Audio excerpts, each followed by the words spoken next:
Here is a question on general organic chemistry. Read the question carefully and think about the answer. Let us solve it step by step. Let us first understand the key concept here.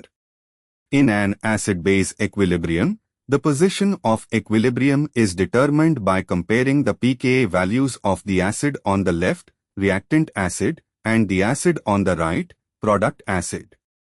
The equilibrium favors formation of the weaker acid, higher pKa, and the weaker base. Moving on to the next step. Identify the acids on each side.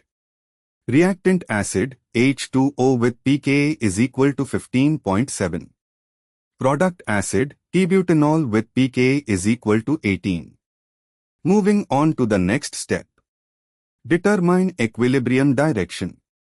The equilibrium favors the side with the weaker acid, higher pKa. Since T-butanol, pKa is equal to 18, is a weaker acid than water, pKa is equal to 15.7, the equilibrium favors the product's right side. And for the final step, calculate kc.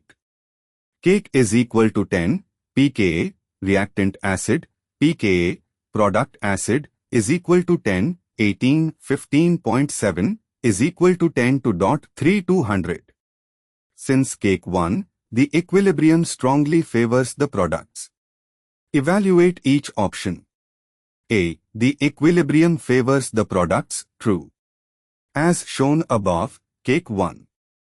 B. T-butoxide is the dominant anionic species, false. Since equilibrium favors products, O is the dominant anionic species. C. Water is the weaker acid, false. Water has pKa is equal to 15.7, which is lower than T-butanol's pKa is equal to 18, making water the stronger acid. D. T-butoxide is stabilized by resonance, false. T-butoxide is an alkoxide with no resonance stabilization, it is only inductively hyperconjugatively affected. Therefore, the correct answer is A. Therefore, the correct answer is option A.